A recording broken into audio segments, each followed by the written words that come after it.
मीरा के साथ हुए हादसे के बारे में सुनकर रंजीत जी को दिल का दौरा पड़ गया था। पुष्कर और विघ्नेश बिना समय गवाए उन्हें कार में लेकर अस्पताल की ओर भागे। रास्ते में ही पुष्कर ने विवान को फोन किया और सारी बात बताई। विवान बुरी तरह घबरा गया। उसने हैरानी से पूछा, अभी कुछ देर पहले तो मेरी उनसे बात हुई थी, वो बिल्कुल ठीक थे, अचानक ये सब कैसे हो गया? विघ्नेश ने झल्लाते हुए फोन पर ही उसे डांटा, अबे हार्ट अटैक क्या पूछ कर आता है? अपना मुंह बंद कर और चुपचाप अस्पताल पहुंच। विवान तुरंत अवनी के कैबिन में घुस गया। अवनी उसे देखते ही चिल्लाई, विवान, मैंने कितनी बार कहा है कि बिना परमिशन के अंदर मत आया करो। विवान ने उसकी बात काटते हुए तेज आवाज में कहा, जल्दी चलो, तुम्हारे डैड को हार्ट अटैक आया है, अभी मेरे दोस्त का फोन आया था, जल्दी निकलो। ये सुनते ही अवनी के पैरों तले जमीन खिसक गई। वो वहीं पत्थर की मूरत बनकर अपनी कुर्सी पर जमी रह गई। उसे अपने कानों पर यकीन नहीं हो रहा था। विवान ने उसे झकझोरते हुए पूछा, क्या ऐसे ही बैठी रहोगी? जल्दी उठो, तुम्हें चलना है या मैं अकेला जाऊं? अवनी ने जल्दी से अपने आंसू पोंछे और कैबिन से बाहर निकली। ऑफिस के बाकी कर्मचारी विवान और अवनी को इस तरह भागते देखकर हैरान थे। सबके मन में एक ही सवाल था कि आखिर ये लड़की है कौन, जो विवान मल्होत्रा से भिड़ भी रही है और अब उसके साथ ही भाग रही है। पर हालात की गंभीरता देखते हुए सब अपने काम में लग गए। बाहर पहुंचकर अवनी ने अपनी कार की चाबी विवान की तरफ फेंक दी और खुद पैसेंजर सीट पर जाकर बैठ गई। उसे पता था कि इस वक्त उसकी मानसिक स्थिति कार चलाने लायक नहीं है। विवान ने भी कुछ नहीं कहा और गाड़ी अस्पताल की तरफ दौड़ा दी। रास्ते में अवनी ने कांपते हाथों से विवेक को फोन लगाया।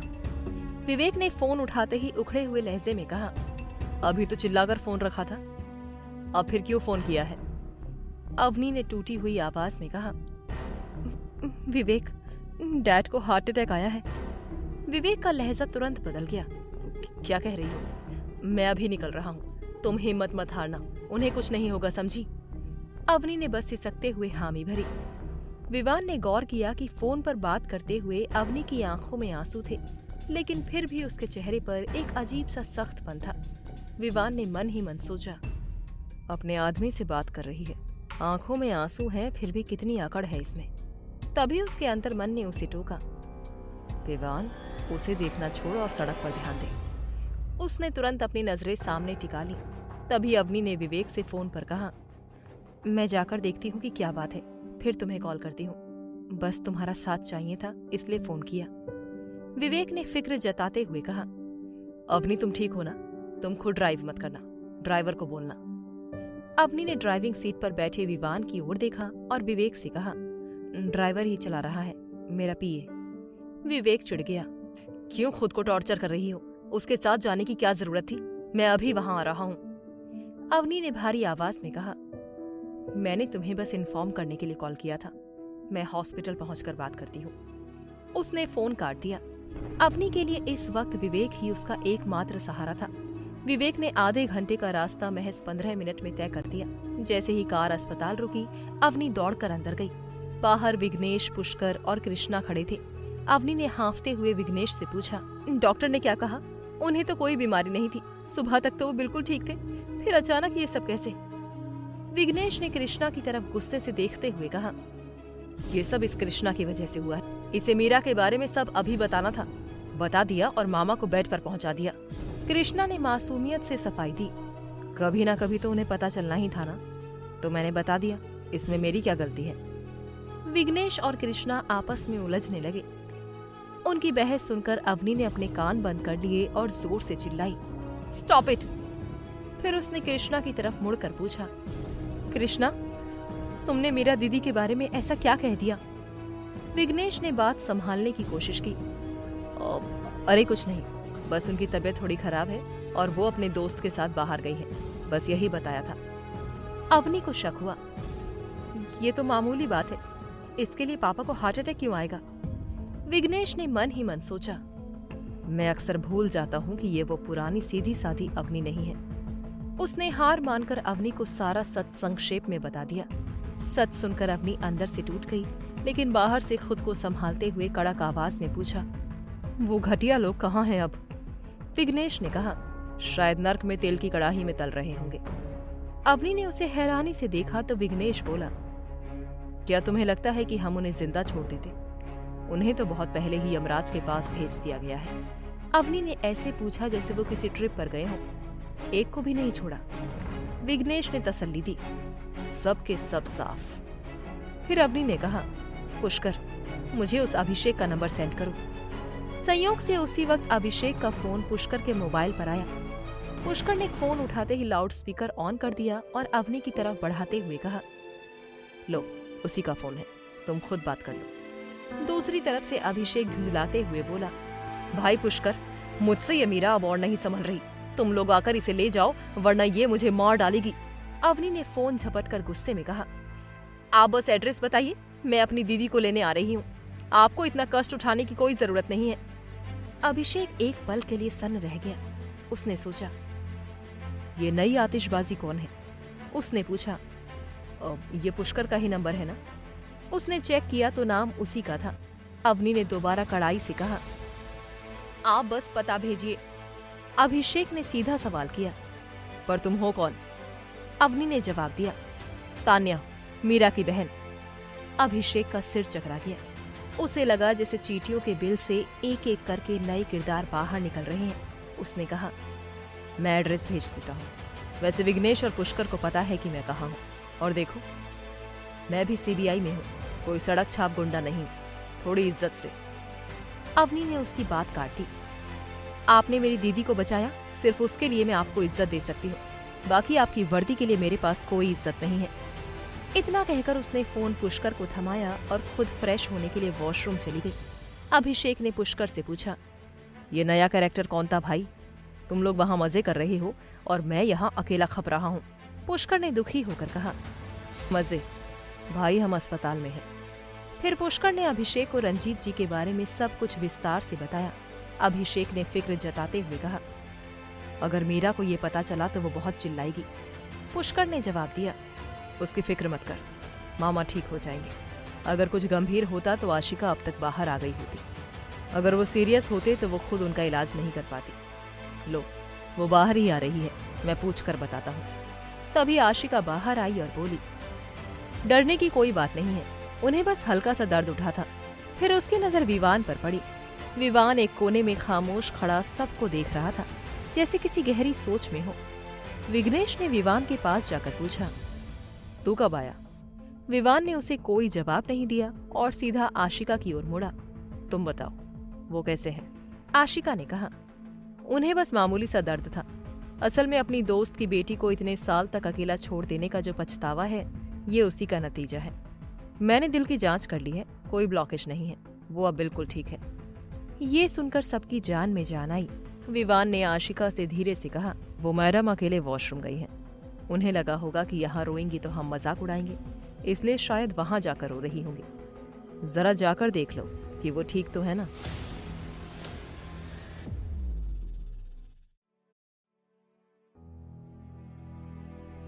जब ये साफ हो गया कि रंजीत जी की जान को कोई खतरा नहीं है, तब विवान ने आशिका से धीरे से कहा, वो मैडम अकेले वॉशरूम गई हैं।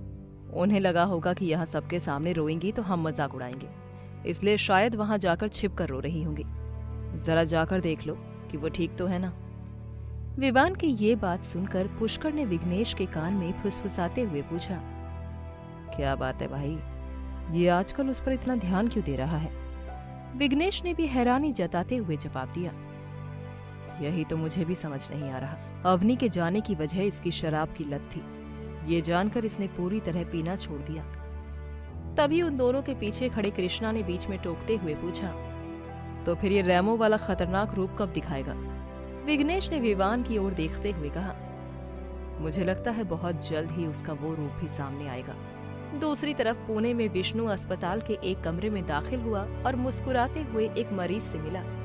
क्यों सर, मुझे याद किया? पिछले 2 दिनों से मैं मीटिंग्स में थोड़ा बिजी था। अब बताइए, आपकी तबीयत कैसी है? वो मरीज कोई और नहीं बल्कि वही कैंसर पेशेंट था जो 3 साल पहले इलाज के लिए आया था। अब वो पूरी तरह स्वस्थ हो चुका था।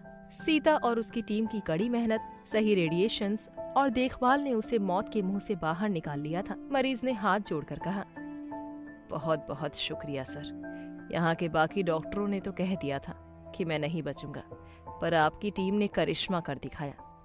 आपने मेरे बिल के पैसों से कैंसर चैरिटी की मदद की। इससे मुझे बहुत दुआएं मिली और डॉक्टरों के इलाज ने मेरी जान बचा ली। विष्णु मुस्कुराया और बोला, मैंने कुछ नहीं किया। अगर आपको शुक्रिया कहना है तो मेरी डॉक्टर्स की टीम को कहिए, और खासकर उन्हें जिन्होंने आपको इस हाल तक पहुंचाया है। तभी सीता गोद में एक छोटी बच्ची को उठाए कमरे में आई। उस मरीज की पत्नी ने फौरन कहा,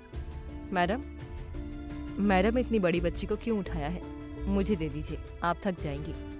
सीता ने मुस्कुराते हुए बच्ची को नीचे उतारा और कहा, अरे बस 5 साल की तो है, इतना बोझ तो मैं उठा ही सकती हूँ। वैसे सर क्या कह रहे हैं? बच्ची ने सीता को प्यार से एक किस किया और अपने माता पिता के पास जाकर खड़ी हो गई। मरीज भावुक होकर बोला, मैडम, मैं सर को बता रहा था कि आप लोगों ने मुझे यमराज के चंगुल से छुड़ाया है। मेरा पूरा परिवार आपका शुक्रगुजार है। मुझे लगा था कि मेरी पत्नी और बच्ची अनाथ हो जाएंगे, पर आपने मेरा घर उजड़ने से बचा लिया। सीता ने उन्हें संभालते हुए कहा, इतने इमोशनल मत होइए सर, हमने बस अपना फर्ज निभाया है, और अब बच्ची के सामने ये सब बातें मत कीजिए। देखिए, उसका चेहरा उतर गया है, वो अब सब समझने लगी है। सीता ने प्यार से बच्ची के आंसू पोंछे और कहा, अरे बेटा, पापा बिल्कुल ठीक है, रोते नहीं हैं। मरीज की पत्नी ने भी अपने आंसू पोंछे और बच्ची को गले लगा लिया। सीता ने आगे कहा, हमारा इलाज तो अपनी जगह था, पर आपकी हिम्मत और आपकी पत्नी की प्रार्थना ने ही आपको ठीक किया है। अब आप अपनी नॉर्मल लाइफ जी सकते हैं। इतना कहकर सीता ने कहा, मेरे राउंड्स का वक्त हो गया है, मैं चलती हूँ। उसने विष्णु की तरफ मुड़कर देखा तक नहीं और वहां से बाहर निकल गई। विष्णु आज भी उसी अपार्टमेंट में अकेला रहता था। हफ्ते में 2 दिन सीता की इजाजत से आर्यन अस्पताल आता था और विष्णु के साथ वक्त बिताता था। विष्णु कमरे से बाहर जाती सीता को एकटक देखता रहा। उस मरीज ने उसकी नजरों को भांप लिया और कहा, सर, आखिर कब तक आप अपने प्यार को यूं छिपा कर रखेंगे? अब तो बोल दीजिए। मैं 3 साल से देख रहा हूँ, आप बस उन्हें दूर से ही निहारते रहते हैं। विष्णु ने एक लंबी सांस ली और कहा, उसे खुद मन बदल कर मेरे पास आना होगा। पहले उसे मुझ पर यकीन होना चाहिए, तभी कुछ हो पाएगा। फिर उसने बात बदलते हुए कहा, खैर, मैं आपसे एक जरूरी बात करना चाहता हूँ। आप जैसे बिजनेस करने वाले लोग मदद तो करते ही हैं, लेकिन मैं चाहता हूँ कि आप अपने मुनाफे का एक हिस्सा किसी चैरिटी को जरूर दें। इस अस्पताल के प्रॉफिट का 50% हिस्सा मैं अलग अलग संस्थाओं को दे देता हूँ। मेरा दिया हुआ 1 रुपया भी किसी की जान बचा सकता है। ये नेक काम ना सिर्फ आपको बल्कि आपकी अगली पीढ़ियों को भी खुश रखेगा। मरीज ने वादा किया कि वो अब से चैरिटी जरूर करेगा। विष्णु ने उसे विदा करते हुए कहा, अपना ख्याल रखिएगा और टच में रहिएगा। विष्णु आज भी उस अंडरकवर मिशन पर था। वो छोटी मछलियों को तो पकड़ रहा था, पर बड़ा शिकारी अभी हाथ नहीं आया था। उसकी जिंदगी में खुशी का इकलौता जरिया आर्यन ही था। उसने मीरा को फोन किया और उसका हाल पूछा। मीरा ने उदास आवाज में कहा, समीर, मैंने आपके साथ जो धोखा किया था, ये उसी की सजा मिल रही है मुझे। विष्णु ने बड़ी शालीनता से जवाब दिया, जो बीत गया उसे भूल जाओ, अपना ख्याल रखना और किसी भी मदद के लिए बेझिझक मुझे फोन करना। विष्णु जैसे ही कॉन्फ्रेंस हॉल के लिए निकला, राजेश्वरी जी का फोन आ गया। उसने फोन उठाते ही पूछा, कैसी हैं आप माँ? तभी उसे पीछे से किसी बच्चे की आवाज आई। उसने पूछा, क्या आशिका आई है? बेबी कैसी है? राजेश्वरी जी ने रोते हुए उसे सारी बात बताई। बेटा, तेरे मामा को अस्पताल ले जाया गया है। मुझे बहुत डर लग रहा है। भले ही उसने हमें घर छोड़ने को कह दिया, पर है तो वो मेरा भाई ही ना। उसे कुछ हो गया तो मैं जी नहीं पाऊंगी। विष्णु को गुस्सा आ गया। उसने कहा, माँ, उसने घर से निकाला, फिर भी आप उसके लिए परेशान हो रही हैं। आप फिक्र मत कीजिए, मैं मुंबई में वैसा ही एक बंगला अभी खरीद लेता हूँ। आप सब वहां शिफ्ट हो जाइए। और ये विवान कहाँ मर गया था? वो चाहता तो 2 मिनट में दूसरा बंगला खड़ा कर देता। वो चुप क्यों बैठा है? राजेश्वरी जी ने बताया। बेटा मत पूछ, वो उस लड़की की हर बात पर बस सिर हिला रहा है। हद तो तब हो गई जब उस लड़की ने उसे अपना पीए बनने को कहा और शर्त रखी कि तभी हम इस घर में रह सकते हैं, और विवान मान भी गया। विष्णु ने मन ही मन सोचा, ये बात मुझे हजम नहीं हो रही। विवान ऐसा इंसान नहीं है जो चुपचाप हार मान ले। अगर कोई उससे ऐसे बात करता तो वो उसे गोली मार देता। फिर वो उस लड़की के आगे क्यों झुक रहा है? मुझे खुद देखना पड़ेगा। उसने राजेश्वरी जी से कहा। माँ मैं शाम तक मुंबई पहुंच रहा हूँ। आर्यन को समझाकर आना पड़ेगा, वरना वो रोने लगेगा। यहाँ का काम मेरी पीए कविता संभाल लेगी। उसने फोन काटा और चिल्लाया, कविता। कविता भागती हुई आई और बिना रुके बोलने लगी, बोलिए सर, क्या मदद करूं? मैंने सारा शेड्यूल बना लिया है। 10 मिनट में डॉक्टरों की मीटिंग है जिसमें हमें मुंबई अस्पताल में कैंप लगाने के बारे में डिस्कस करना है।